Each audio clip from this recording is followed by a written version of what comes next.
American folklore is rich with all sorts of weird creatures. But by far, the weirdest out of all of them comes from Rylander, Wisconsin, where a terrifying creature with huge claws and the back of a dinosaur is said to roam the woods, attacking anyone who crosses their path. Hi, hello everyone, and welcome back.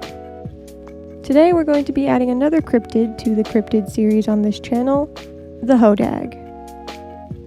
The Hodag is a cryptid from Rylander, Wisconsin, with one of the coolest stories I've heard so far. A lot of cryptids are kind of copy-pastes of each other, like all the different kinds of Bigfoot and Loch Ness monsters. You have the Bigfoot, and then you have the Yeti, which is Cold Bigfoot, and then the Skunk Ape, which is Stinky Bigfoot, or all of the different lake monsters. Not saying they aren't cool, because they are. Lake monsters are cool, giant apes are pretty cool, but it's nice when a cryptid is unique and not just a different version of another kind of cryptid, especially if the area where the cryptid is makes the cryptid their mascot like Rylander has. Just like how Point Pleasant adopted the Mothman and became a cryptid tourist destination, Rylander has embraced the Hodag and even expanded on the original story. So, without further ado, let's get right into the legend of the Hodag.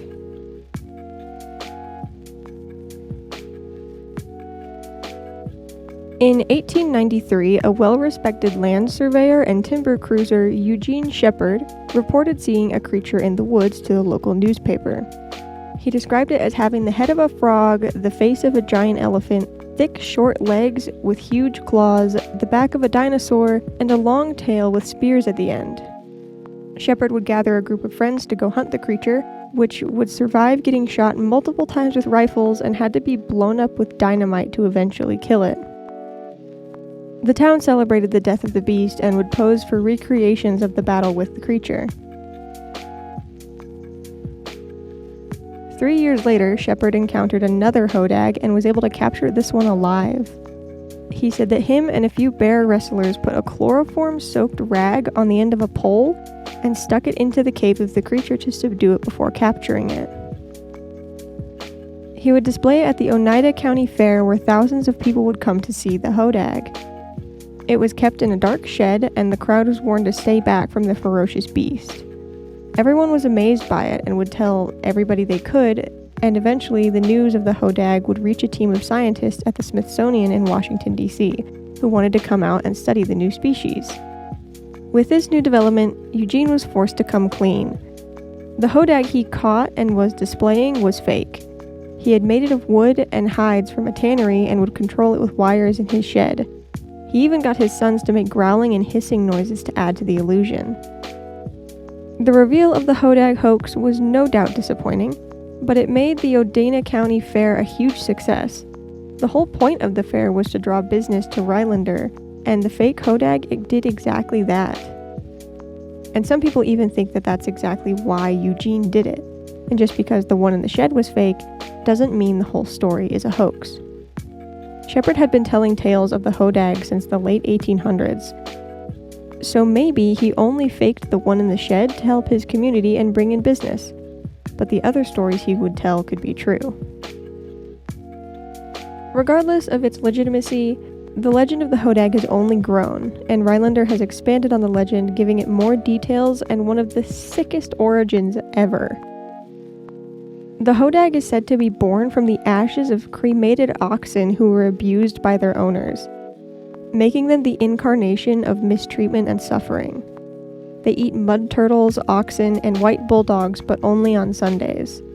Their tears are made of the world's best lemonade that will never be tasted because the Hodag never cries, and they like to play golf with the golf balls that get hit into the woods. The legends aren't just about the Hodag itself either. There's also legends about stuff the Hodag has done, like jumping into a puddle and forming a lake, or the Hodag raising a prize-winning milking goat for the Wisconsin State Fair. Most of these are jokes, obviously, but Rylander has taken the Hodag and expanded on it in such fun ways. Like the lemonade thing, that is so fun and so creative. And of course, like most places that have a cryptid, a lot of things are named after it and its likeness is just about everywhere. There's a music festival named after the Hodag, and the mascot of Rylander High School is the Hodag. There's a massive Hodag statue outside the Chamber of Commerce in Rhinelander, and their ice arena has a giant Hodag head that blows smoke and has glowing red eyes. Just like how Point Pleasant became the home of the Mothman, Rhinelander, Wisconsin has become the home of the Hodag and is a staple in the cryptid tourism industry. The Hodag has even made its way into media. There was an episode of Scooby-Doo called The Hodag of Horror, and in the children's book series The Adventures of Casey and the Jackalope, the Jersey Devil has an armory of Hodags. And it's even canon in the Harry Potter universe, with it being one of the fantastic beasts that Newt Scamander has encountered.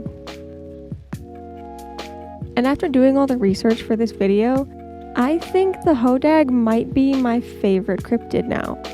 I'm sorry, Mothman, I love you, but you are not quite as cool as a creature that is born from the ashes of cremated oxen and cries lemonade. You're a harbinger of death, which is super cool. But you don't cry lemonade, okay? I'm sorry, like, Hodag is my favorite now. And especially with how Rhinelander has expanded on the theory and, like, the stories and stuff, they don't just, like, really stick with the original sightings and stories or whatever. They're like, oh yeah, he cries lemonade now, and also likes potato pancakes, and he made Boom Lake too. Like, he jumped in a puddle and made the lake. Like, it's so fun. They just had fun and went with it. They really, like, took on the Hodag with, like, gumption and made him into this whole fairy tale, basically, which is really cool. And, like, yeah, the one in the shed was fake. But again, like I said, that doesn't mean that all of it's fake. People fake a lot of stuff, and that doesn't mean that the stuff that they faked isn't real. So, like, if somebody fakes a bear attack, that doesn't mean bears aren't real. Or somebody has, like, a fake bear in a cage that they're making people pay to see, doesn't mean the bear's not real. It just means that person probably isn't super great of a person. Still means bears are real. So just because there was a fake Hodag in someone's shed doesn't mean that Hodags aren't real. So I'm on the side that Hodags are real, because it would be super freaking cool. And there's also the fact that it's not like a possible sighting of a different creature that just got misidentified. It is its own thing. It's not like, oh, well, maybe it's a bird, or maybe it's a giant lizard. No. This is a green, hairy thing with horns and a frog face. Like, this is its whole own creature that has never ever been seen before. It's more like a mythical creature than it is a cryptid. I guess the reason it gets its cryptid name is because it's a more modern thing and not like a way old story from like the Middle Ages or something. But it's still so cool. And I personally, out of pure spite, honestly, I think it's real. A thing that gets born from the ashes of oxen is so cool and would completely change the course of biology. Like, we have to make a whole separate classification for it and everything if it's born from oxen or oxen ashes. So like, it would completely change the course of biology, which would be awesome. Of course, it could be a thing where like maybe it just lays its eggs in the ashes of the oxen, which would also be cool because then it'd be like an egg laying mammal essentially, or like a furry reptile. I don't know. I personally would love to see our knowledge of biology just get completely changed by a weird creature that lays its eggs in ashes. I think it'd be really cool. It'd be kind of like the ones where like a frog or a lizard sets a bird egg and then it turns into a monster. Is it called a cockatrice? I think it's a cockatrice. Those things. It would be like the laying eggs in the ashes part reminds me of that, even though that's just something I came up with on my own. But yeah, the Hodag is kind of like a modern cockatrice. Well, no, I guess it's more like a modern phoenix. But in my head, it's a modern cockatrice.